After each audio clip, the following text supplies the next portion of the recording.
আসসালামু আলাইকুম। দেশ এবং বিদেশে যারা আমাদের এই ভিডিওটি দেখছেন তাদের সকলকে জানাই আন্তরিক শুভেচ্ছা ও অভিনন্দন। তো আজকে আমরা যে বিষয়টি নিয়ে কথা বলবো সেটি হচ্ছে ইঁদুরের হাত থেকে পারকে আমরা কীভাবে রক্ষা করব, মানে ইঁদুর আমরা কীভাবে দমন করবো এই বিষয়টা নিয়ে কথা বলবো। তো আসলে ইঁদুর কিন্তু আসলে একটি পুকুরের মানে পাড়ের একটা শত্রু আর কি।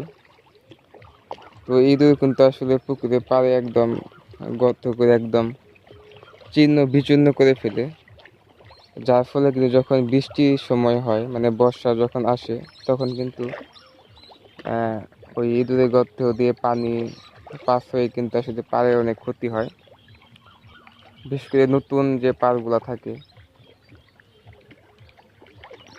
তো সেগুলা কিন্তু বেশি ক্ষতিগ্রস্ত হয়। যেমন দেখেন আমার যে পুকুরের পাড়গুলা নতুন, তো ইঁদুরের জন্য কিন্তু আসলে আমার পাড় অনেক ক্ষতিগ্রস্ত হয়েছে। তো এটা আসলে কিভাবে নিয়ন্ত্রণ করা যায় ইঁদুরটা, এইটাই আসলে আমাদের মূল টপিক আজকে। তো ইঁদুর আসলে আমরা কয়েকভাবে নিয়ন্ত্রণ করতে পারি।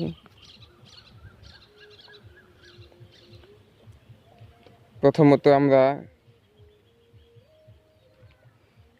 ইঁদুরকে কিন্তু বিষ প্রয়োগ করে মারতে পারি। যেমন আমরা বাজারে বিভিন্ন বিষ পাওয়া যায়, এগুলা কিন্তু আসলে আমরা বিভিন্ন খাবার সাথে আসলে মিক্সড করে ইঁদুরের যে যাতায়াতের রাস্তা চলাচলের মানে যেখান দিয়ে আর কি যে পাড়ের সাইড দিয়ে ইঁদুর ঘোরাঘুরি করে সেই দিক দিয়ে কিন্তু সে খাবারগুলো আমরা ছিটিয়ে রাখলে কিন্তু ইঁদুরগুলা সেই খাবারগুলো খাবে এবং দ্রুতই মারা যাবে। আরেকটি হচ্ছে ইঁদুরকে আমরা পাড়ের কাছে আসতে দেব না, মানে ইঁদুর যেন পাড়ে বা পুকুরের আশেপাশে না থাকে, এটাও কিন্তু একটা ব্যবস্থা করতে পারি। যেমন ইঁদুর আসলে যে এগুলো সহ্য করতে পারে না ওরকম একটা পরিবেশ যদি আমরা পুকুর পাড়ে তৈরি করি তাহলে কিন্তু আসলে ইঁদুর আসবে না। যেমন আমরা সেক্ষেত্রে কিন্তু ন্যাপথল ইউজ করতে পারি। আমরা পুকুরের পাড়ের চারপাশে কিন্তু আসলে ন্যাপথল দিয়ে দিতে পারি, তাহলে কিন্তু আসলে ইঁদুর ন্যাপথল যখন গন্ধ পাবে তখন কিন্তু আসলে ওই ইঁদুরগুলোতে আসবে না। তো আমি দেখেন আমার এই যে একটা পুকুর পাড়, তো এটা পরশু দিন আর কি 2 দিন আগে বৃষ্টি হয়েছে। তো এই বৃষ্টির সময় আর কি এই পাড়টা ধসে পড়ে এরকম ভাবে দেখেন। ওই বাবা, দেখা যাচ্ছে সাপ বসে আছে মাছ খাওয়ার জন্য, যাই না এখন আসলে আমি চাইলে কিন্তু সাপটা মারতে পারতাম, কিন্তু আসলে মারার কোনো অস্ত্র আমার কাছে নাই।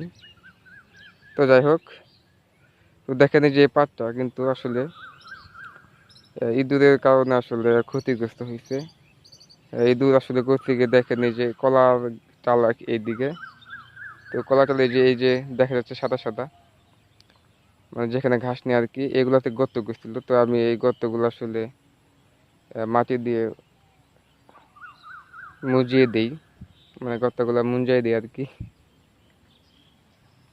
এমনকি মুঞ্জানোর পর আমি দেখুন যে এখানে ন্যাপথল ইউজ করছি। দেখুন এই ন্যাপথলটা এখনো তাজা আছে, এই যে দেখতে পাচ্ছেন এটা একদম ন্যাপথল, এটা গোটা। তো তারপর কিন্তু আসলে ইঁদুর এই দিকে আর ওরকম মানে মাথায় খুঁড়াখুড়ি করে নাই, মাটি খুঁড়াখুড়ি করে নাই, এগুলো আগেকার মাটি খুঁড়ছিল। তো মোটামুটি ভালো একটা কাজে দিছে আর কি ন্যাপথলটা। আর আমি আরেকটা বিষয় করছি, সেটা আপনারা করতে পারেন যে ইঁদুরের গর্ত যখন পাবেন দেখবেন যখন যে নতুন মাটি কাটছে বা নতুন মাটি উঠাইছে এরকম, তো তখন করবেন কি ওই মাটিগুলো সরাবেন, সরালে গাতা মানে গর্ত বের হবে।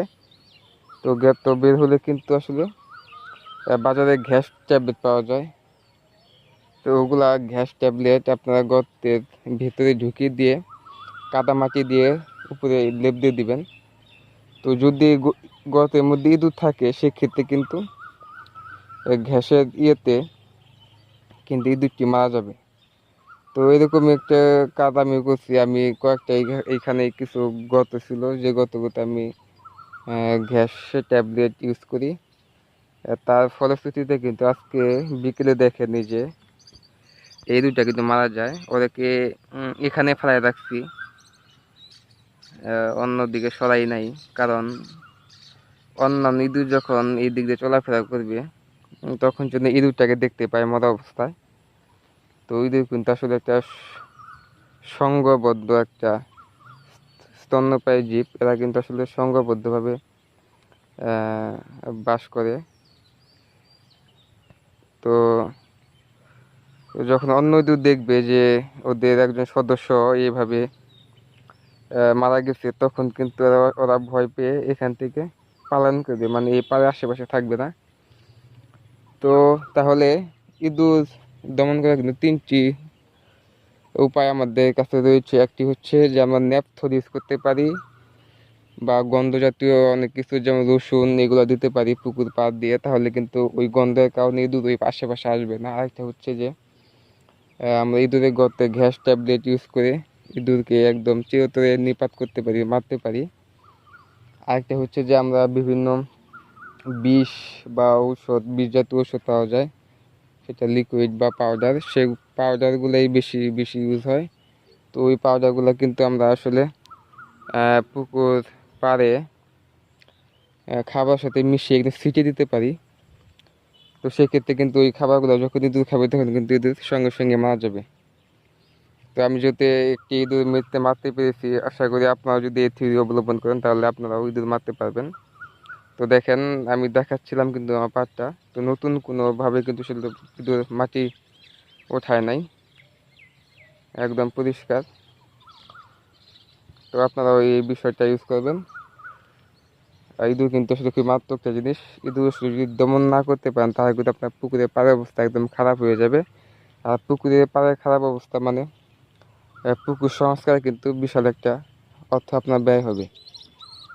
তো যদি আপনারা আপনাদের পুকুরের পাড়ের যে অতিরিক্ত খরচ, মানে সংস্কারের যে খরচ বা মেরামতের যে খরচ, এটি যদি কমাতে চান তাহলে কিন্তু অবশ্যই ইঁদুর দমন করতে হবে।